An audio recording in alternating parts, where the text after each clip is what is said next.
প্রিয় শিক্ষার্থীবৃন্দ, আসসালামু আলাইকুম ওয়া রাহমাতুল্লাহি ওয়া বারাকাতুহু। তোমাদেরকে বলেছিলাম যে আরো কিছু প্রবাদ আমাদের মুখস্থ করতে হবে। সেই লক্ষ্যেই আমি আরো কিছু প্রবাদ তোমাদের জন্য রেডি করেছি। খুব ইম্পর্টেন্ট প্রবাদ এগুলো, তোমরা একটু খেয়াল করে এগুলো দেখো, লক্ষ্য করো কিভাবে এগুলো কমপ্লিটিং সেন্টেন্সে শেষ হবে। তো সেই বিষয়টি নিয়েই আজকে আমাদের ক্লাস। তড়িঘড়ি করে আমরা এই ৬-৭টা সেন্টেন্স লিখে নিব আজকে। তো প্রথমটা আমি লিখবো, উপরে একটু লিখেই রাখি, প্রভাব। প্রভাব, কিছু প্রভাব, 7টা মতো আমি তোমাদের কাছে দিচ্ছি, এই 7টা মুখস্থ করে ফেলবে। First now, cut your coat according to your cloth. According to your cloth. Cut your coat according to your cloth, অর্থাৎ আয় বুঝে ব্যয় করো। কাট ইউর কোট, তোমার কোটটা কাটো, কোটের কাপড় কাটো, কোটটা কাটো এমন ভাবে, অ্যাকর্ডিং টু দ্য ক্লথ, কাপড় অনুযায়ী, কাপড়টা যেভাবে আছে কোটের মাপটা নিয়ে সেভাবে করেই তুমি কোটটা তৈরি করো। তার মানে আয় বুঝে ব্যয় করো, আয় বুঝে ব্যয় করো। ব্যয়টা এমন ভাবে করো না তোমার আয়ের অতিরিক্ত যেন হয়ে যায়, তোমার দেনা হয়ে যাও, এইভাবে কাজ করো না। তো সে মুখস্থ করে ফেলবা যে cut your coat according to your cloth. এখানে হয়তো বা এই অ্যাকর্ডিং টু ইউর ক্লথ এই পর্যন্ত থাকবে না তোমাদের পরীক্ষাতে, শুধু থাকবে cut your coat dot dot dot dot, এভাবে করে থাকবে। ওটুকু মুখস্থ করতে হবে, cut your coat according to your cloth. Second sentence আজকের, যে a man is known, a man is known by the company he keeps, by the company, সঙ্গ, company he keeps, সে থাকে বা সে চলে যে সঙ্গে। অর্থ হচ্ছে যে এ ম্যান ইজ নোন, একজন মানুষকে চেনা যায়, by the company he keeps, সে যে সঙ্গে মেশে সে সঙ্গ দেখে, অর্থাৎ সঙ্গ দেখেই লোক চেনা যায়। কোন সঙ্গে সে মিশতেছে, সৎসঙ্গে মিশলে সে সৎ মানুষ, অসৎ সঙ্গে মিশলে সে আসলে ভালো মানুষ না। এভাবেই তুমি যদি দুষ্টু বন্ধুদের সাথে মেশো তাহলে আসলে তুমি দুষ্টু, এটাই ধরে নেওয়া হবে। তো তোমরা দুষ্টু না, সবাই ভালো বন্ধুদের সাথে মিশবা। তো এখানে a man is known by the company he keeps, এখানে স্বাভাবিকভাবে কিন্তু পরেরটুকু থাকে না, এখানে কিন্তু প্রথমটুকুও ড্যাশ থাকতে পারে, প্রথমটুকুও ডট ডট থাকতে পারে, এইভাবে থাকতে পারে। তখন তোমাকে ধরতে হবে যে by the company he keeps, সে যে সঙ্গে মেশে সেই সঙ্গ অনুযায়ী, সে যে সঙ্গে মেশে সঙ্গ দেখেই একজন লোককে শনাক্ত করা যায়। তখন তুমি এই কথাটাই নিয়ে আসতে হবে, a man is known, a man is known, a man is known. আর এটা কিন্তু এটা তোমার একটা প্যাসিভ সেন্টেন্স, দেখো এটা passive, is known. We know a man, we know a man, এটা অ্যাক্টিভ। আর এখানে এ ম্যান ইজ নোন, একজন মানুষকে চেনা যায় by the company he keeps, সে সঙ্গে মেশে সেই সঙ্গটা দেখি। নাম্বার থার্ড, খুব সহজ, failure, failure is the pillar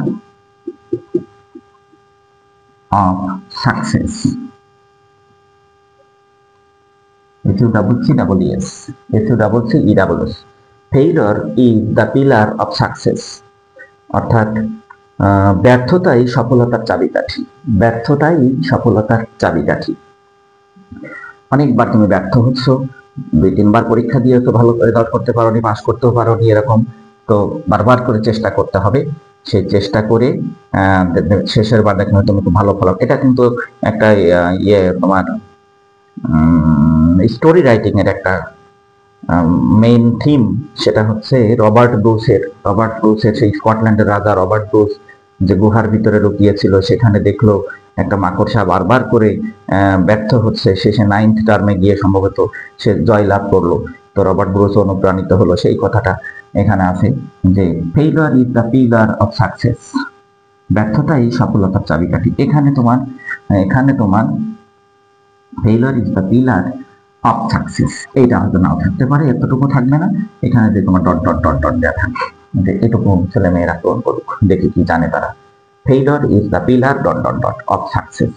এখানে আমি অনেক বই আবার এরকমও দেখেছি যে ফেইলর্স থাকে, ফেইলর্স তারপরে আর, অর্থাৎ প্লুরাল সেন্সও থাকতে পারে, failures are the pillars, failures are the pillars, একই কথা, যে ব্যর্থ কাহিনীগুলোই, ব্যর্থ কর্মকাণ্ডগুলোই তার সফলতার চাবিকাঠি হয়ে উঠবে, এরকম।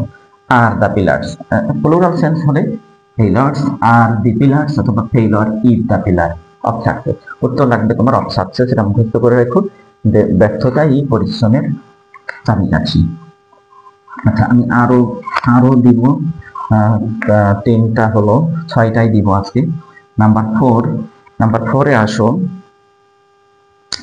খুব সহজ করে, এটা সবাই দিতে পারে, মুখস্থ আছে আমি আশা করি। ইট is easy to say but difficult to do. It is easy to say but difficult to do.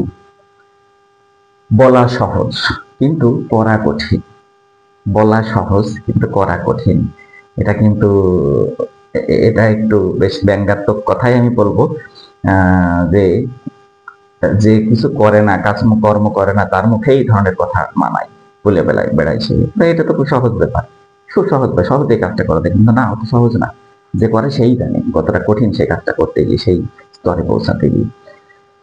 তো যাই হোক, তো এখানে it is easy to say but difficult to do, যে কোনো অংশে ফাঁকা থাকতে পারে।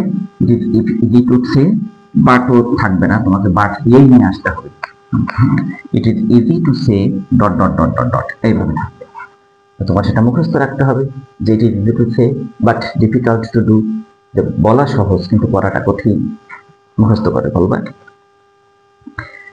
এরপরেরটা সহজ এবং ছোট ছোট একটা দিক, আমি এগুলো মুছে দিব, আর দুটো দিব আজকে, খুব বেশি করে দিলে তোমরা পেরে উঠবা না। আশা করি গতদিন এগুলো মুখস্থ করে ফেলতে পেরেছো, আজকে এই কয়টা মুখস্থ করে ফেলবে। খুব সহজ একটা, সেটা হচ্ছে ছোট্ট একটা, necessity knows no law. Necessity knows no law, কোনো আইন মানে না। প্রয়োজন কোনো আইন মানে না, মানতে চাই না। একটা জিনিসের তোমার খুব বেশি প্রয়োজন, অত আইনের তোয়াক্কা করতে গেলে তুমি সেই জিনিসটা পেরে উঠতে পারছো না, তোমার নাগালের বাইরে চলে যাচ্ছে, তুমি দেখা যাচ্ছে আইন কারণ না মেনেই সেটা সেই লক্ষ্যে পৌঁছানোর চেষ্টা করলে। ঠিক সেই কথাটা, নেসেসিটি নোজ নো ল, প্রয়োজন আইন মানে না। নেসেসিটি নোজ নো ল, এটুকুই ফাঁকা, এটুকুই ফাঁকা থাকবে।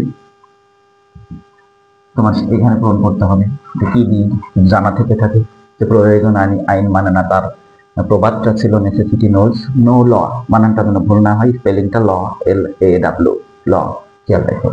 নাম্বার 6 এবং লাস্ট অফ টুডে, খুব সহজ এটাও। নো পেইনস, নো পেইনস, এখানে একটা কমা দিও, dividable clause, no pains no gains. কোনো যন্ত্রণা নেই, কোনো উপার্জনও নেই। পেইনস মানে হচ্ছে যন্ত্রণা, বেদনা, ব্যথা, কষ্ট, দুঃখ। আর নো গেইনস, উপার্জন বা তোমার প্রাপ্তি, কোনো যন্ত্রণাও নেই, কোনো কিছু প্রাপ্তিও নেই তোমার ভিতরে। তার মানে কষ্ট না করলে কেষ্ট মেলে না, বাংলায় এভাবে আসবে, কষ্ট না করলে কেষ্ট মেলে, অর্থাৎ দুঃখ বিনা সুখ লাভ হয় কি মহিতে, এটাও বলতে পারো, দুঃখ বিনা সুখ লাভ হয় কি মহিতে, গুলো বাংলাতে ভাব সম্প্রসারণে পড়ে এসছি আমরা। তারপরে তোমার অন্যভাবে ধরতে পারো, যে কোনো কিছু উপার্জন করতে গেলে তোমাকে কষ্ট সহ্য করতেই হয়। গোলাপ যদি তুমি তুলতে যাও, ছিঁড়তে যাও, তো গোলাপের কাটার আঘাত সইতেই হবে। তারপরে লাস্ট অন্যভাবে বলা যাবে যে আমরা যদি স্বাধীনতা উপভোগ করতে যাই, সেই স্বাধীনতা উপভোগ করার আগে কষ্ট করে সেই স্বাধীনতা অর্জন করতে হবে, পেতে হবে। অর্থাৎ অনেকগুলো, এর সেন্সটা অনেকগুলো ভাবেই হয়। তো এটা সহজ এবং তোমাদের সবারই জানা আছে, নো পেইন নো গেইনস, দুঃখ বিনা সুখ লাভ হয় কি মহিতে, অথবা তোমার এইভাবে করে কষ্ট না করলে কেষ্ট মেলে না, দুঃখ ভোগ না করলে সুখ লাভ হয় না, বিভিন্ন ভাবে তোমরা এটাকে সেট করতে পারো মনের ভেতরে। তো যাই খুব সহজ, এটা এরকমই থাকবে, নো পেইনস কমা থাকবে না, no pains dot dot dot dot dot এরকম থাকবে। তখন তোমার নিয়ে আসতে হবে যে কমা দিয়ে তুমি শুরু করবা এটা তোমার অংশটুকু, নো পেইনস নো গেইনস। তো প্রিয় শিক্ষার্থী, আজকে আমরা এই যে 6টা প্রবাদ শিখলাম, জানলাম, তোমরা একদম টনটনে মুখস্থ করে ফেলবা। কোনো না কোনো একটা দেখবা তোমাদের পরীক্ষায় চলে এসছে। আর গত দিনের 6টা দিয়েছি, সে 6টা, আজকের 6টা, এবং আমি আগামীকাল তোমাদেরকে আরো 6-7টা দিয়ে দিব। আরো 6-7টা আগামী দিনে আমি দেওয়ার চেষ্টা করব। আজকে আরো একটা দেওয়া যেতে পারে তোমাদের, কারণ আগামী দিনে কভার হবে সহজে। আজকে আরো একটা নাও, সেটা হচ্ছে number 7, something is better than nothing। সবাই জানা, এটা সহজ। বানানগুলো খেয়াল রাখবে, স্পেলিং গুলো খেয়াল রাখতে হবে। লিখতে গেলে স্পেলিং ভুল করলে নম্বরটা আসলো না, তোমার ঘড়িতে পড়লো না, এমনটা যেন না হয়। Be careful. Something is better than nothing. কথায় এরকম হবে যে নেই মামার চেয়ে কানা মামা ভালো, অর্থাৎ মামা একটাও না থাকার থেকে একটা কানা খোড়া মামা থাকা ভালো। সেই মামাটাকে অন্তত ডেকে তুমি শান্তি পাবে, আমার একটা মামা আছে, লোকের সাথে বলেও শান্তি পাবে, এরকম। তো অন্যভাবে আমরা বলতে পারি কথাটা যে something is better than nothing, অর্থাৎ কোনো কিছু না থাকার থেকে সামান্য কিছু থাকা ভালো, কোনো কিছু না থাকার থেকে সামান্য কিছু থাকাও ভালো। তো সেইটাই এখানে, সেই সেন্সটাই এখানে প্রয়োগ করা, something is better than nothing. হয়তো বা এতটুকুই থাকবে না, দ্যান নাথিং কথাটা তোমার থাকবে না পরীক্ষাতে, তোমার এটাই ফাঁকা থাকবে, এখানে পূরণ করতে হবে। কি দিয়ে তুমি পূরণ করবা? Something is better dot dot dot মুখস্থ রাখতে হবে, than nothing. Something is better than nothing, কোনো কিছু না থাকার থেকে সামান্য কিছু থাকলেও সুবিধা হয়, ভালো করা যায়। তো যাই হোক ছাত্ররা, আজকে আমরা এই পর্যন্তই রাখবো। এই 7টা টনটনে মুখস্থ করে ফেলো। আগামী দিনে 7টা দিয়েই আমি তোমাদের কমপ্লিটিং সেন্টেন্সের জন্য, অর্থাৎ প্রভাব বা প্রবাদ, এগুলো আমরা কমপ্লিট করার চেষ্টা করতেছি। সে পর্যন্ত সুস্থ থাকো, আগামীকালের ক্লাসের জন্য অপেক্ষায় থাকো। আসসালামু আলাইকুম ওয়া রাহমাতুল্লাহি ওয়া বারাকাতুহু।